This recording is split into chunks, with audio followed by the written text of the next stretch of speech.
www.hazratfirozmemon.org۔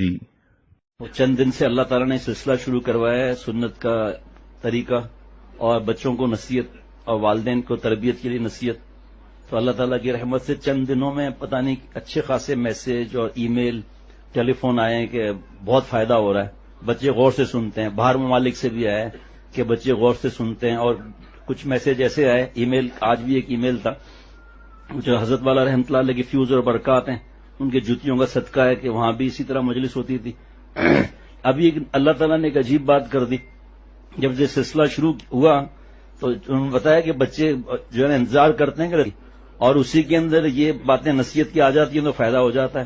ہمارے مولانا مجیب الرحمان ہیں، انہوں نے لکھا ہے کہ بچوں کی تربیت سے متعلق قیمتی باتیں، زبردست ملفوظات ماشاءاللہ بہت ہی مفید ثابت ہو رہے ہیں.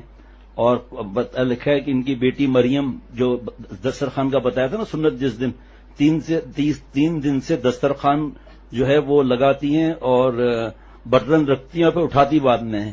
اور یہ بھی سمجھایا تھا کہ کچھ کام بچوں سے لیا کرو تاکہ وہ بیمار نہ ہو جائیں. عادت کچھ محنت کی ڈالو. حضرت مجدد رحمۃ اللہ علیہ کا عرض کیا تھا کہ کچھ محنت کی عادت ڈالو ان کے اندر ورنہ بیمار رہنے لگیں گے بچے.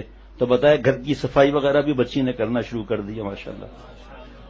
شیخ العرب العجم عارف باللہ حضرت مولانا شاہ حکیم محمد اختر صاحب رحمۃ اللہ علیہ سے آج پرانا ایک بیان تھا، تاریخ مجھے یاد نہیں ہے، 89 یا 90 کا بیان تھا، کسی اور ملک کا تھا یا 92 کا تھا، 1992 کا تھا، مجھے یاد نہیں، جس میں حضرت والا نے فرمایا کہ بعض ایسے نازک مزاج ہوتے ہیں کہ ان کے بستر پر کسی کا پیر لگ جائے نا، سگے بھائی کا بھی تو غصہ کرتے ہیں، یہ میری چیز، یہ میری چیز.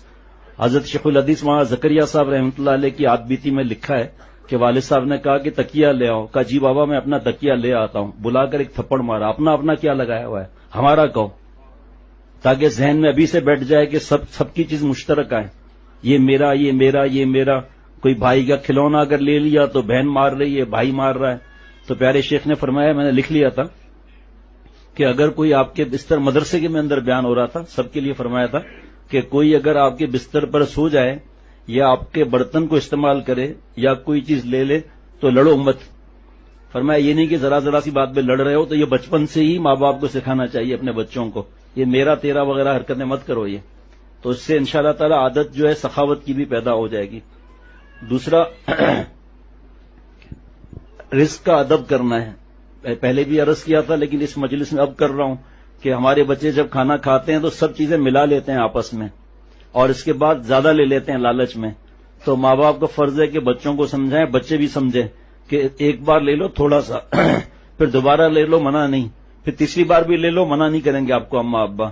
لیکن جب سب چیزیں ملا لیں گے، اس کے بعد آدھا کھانا اتنا زیادہ لے لیا، آدھا کھانا چھوڑ دیا، تو اس کو پھینکیں گے تو اللہ ناراض ہو جائیں گے نا. تو ایک بمبئی میں سیٹھ صاحب تھے جو بہت اکڑتے تھے. حضرت فرماتے ہیں کہ جب کھانا بچ جاتا تھا اس کو گٹر لائن میں پھینک دیتے تھے. چند دنوں کے بعد سارے پیسے ختم ہو گئے، فٹ پاتھ پر بنیان بیچ رہے تھے وہ. حضرت نے فرمایا، پھر ایک بار یہ فرمایا کہ اگر تم چاہتے ہو کہ تمہاری 7 پشتیں تکلیف میں آئیں تو اللہ معاف فرمائے نعوذ باللہ رزق کی بے ادبی کر لو. اگر تم چاہتے ہو کہ 7 پشتیں تکلیف میں جائیں، اور پھر یہاں ہم لوگ کہہ دیتے ہیں اللہ معاف، ماسی کو دے دو، اچھی چیز نہیں دیں گے، اب وہ اس کو کھائے گی تھوڑی، لیکن جھگڑا نہ ہو، لے جائے گی وہاں جا کر پھینک دے گی. اس کھانے کو کون کھائے گا؟ وہاں دبئی وغیرہ میں لوگوں نے یہ باتیں سن کر مجھ سے پوچھا تو حضرت والا نے فرمایا کہ وہاں کچرا جو اٹھاتے ہیں کوئی ملتا نہیں ہے وہاں جو کھانا لے لیں. آج کل تو کچھ عرصہ ہو گیا بہت ملتے ہیں، دعائیں دیتے ہیں، کسی کو بھی دے دو دعائیں دیتا ہے باقاعدہ.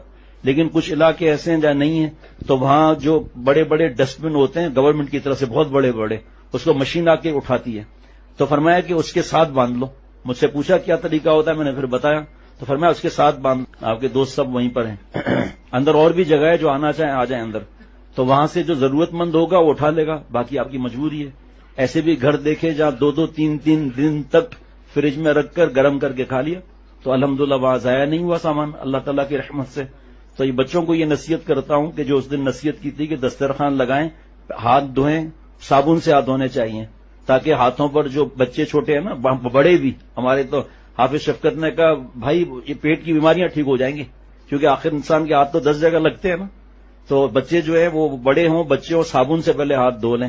اس کے وہ ہاتھ پھر پوچھنا نہیں ہے، وہ بعد میں پوچھنا ہے، جو بعد میں کھانا کھا کے ہاتھ دھوئیں گے اس کو پوچھنا ہے.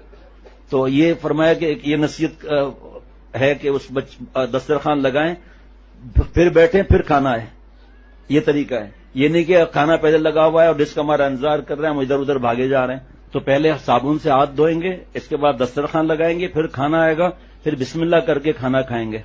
تو اس میں یہ خیال رکھنا ہے کہ ہمارا رزق جو ہمیں اللہ دے رہے ہیں وہ ہمارے پیروں میں نہ آئے، گرے نہیں، زمین پر نہیں گرے، ہمارے اس پر پیر نہ آ جائیں. اور اس پر ایک واقعہ کسی نے سنایا تھا کہ ایک اللہ والے جو ہے، ایک اللہ والے تھے، ان کو ان کے مرید نے دعوت کے لیے کہا. تو دعوت کے لیے وہ وہاں پر گئے تو مرید نے پوچھا کہ حضرت پہلے میٹھا کھائیں گے یا پہلے نمکین؟ تو فرمایا میٹھا لے آؤں. تو وہ کھیر لے آئے. خادم پلیٹ کو ختم کر کے فرمایا کہ ایک اور لے آؤں. مریدوں نے ایک دوسرے کی طرف دیکھا کہ یہ آداب معاشرے سے تو منع لکھا ہے کہ مہمان خود منگائے نہیں چیز، میزبان کا فرض ہے کہ وہ دیکھے کہ کیا چیز کم ہے، مہمان کو ضرورت نہیں بولنے کی.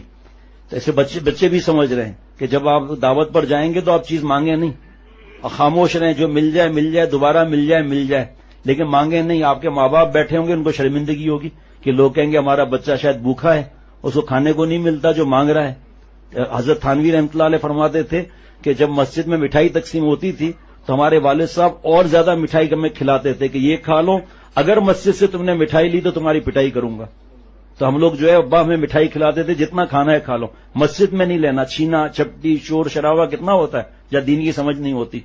تو اللہ والے نے جب کہا تو دوسری پلیٹ آ گئی کھیر کی، پھر کہا ایک اور پلیٹ لے آؤں، وہ ختم ہو گئی. اب شاگرد سب چوکنا ہو گئے کہ کوئی بات تو ہے ضرور، ایسا تو کبھی اللہ والا نہیں کرتا. تو انہوں نے گردن نیچی کر لی کہ حضرت میٹھا تو ختم ہو گیا ہے.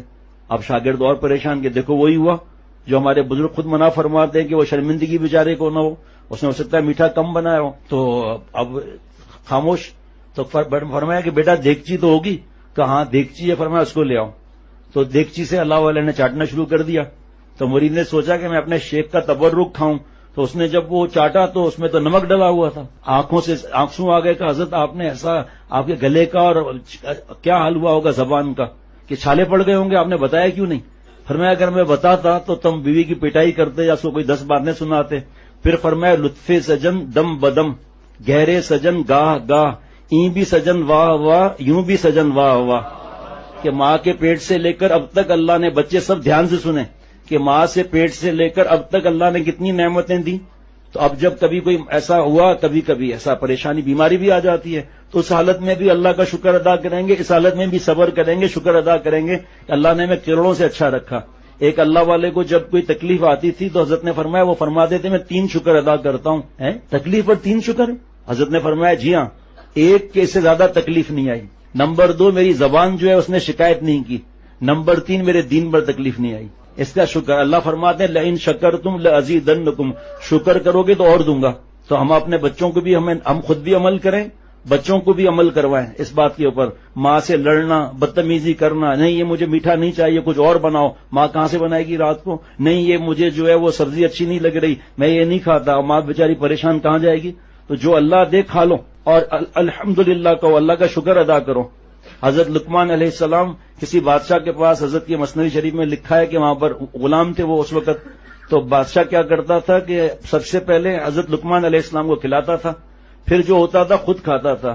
ایک بار تربوز یا خربوزہ آیا تو حضرت لقمان علیہ السلام نے کھانا شروع کیا. اب باقی جب تھوڑا سا بچا تو کہا حضرت آپ میرے لیے چھوڑ ہی نہیں رہے. ایسے کر کے وہ کاش لے کر کھائی تو منہ میں چھالے پڑ گئے، اتنا کڑوا تھا خربوزہ، اتنا کڑوا تھا. کہا حضرت آپ نے بتایا کیوں نہیں؟ فرمایا آپ کے ہاتھ سے مجھے اتنی نعمتیں مل رہی ہیں، اب ایک بار کڑوا ہے تو شکایت کر دوں؟